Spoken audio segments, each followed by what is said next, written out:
আমাদের গ্যালাক্সির নাম মিল্কি ওয়ে। মিল্কি ওয়ে থেকে যদি কেউ অ্যান্ড্রোমেডাতে যেতে যায়, কত সময় লাগবে? 2.5 মিলিয়ন লাইট ইয়ার।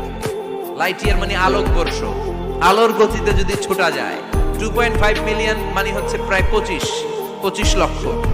তাহলে পৃথিবীতে সবচেয়ে দ্রুতগামী যে বিষয়টা আবিষ্কৃত হয়েছে সেটা হচ্ছে আলো। এই যে লাইট মারলে যে ছুটে, এই লাইট প্রতি সেকেন্ডে 1,86,000 মাইল বেগে ছুটতে পারে। 1 মিনিটে না,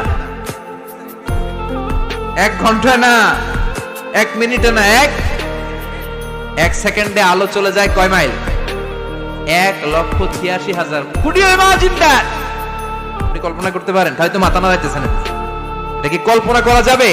আমার তো তার ছিঁড়ে যাচ্ছে। 1 সেকেন্ডে নাকি আলো ছুটে 1,86,000 মাইল বেগে। 1 সেকেন্ড শব্দ কইতে তো 2 সেকেন্ড লাগে। কথা কন।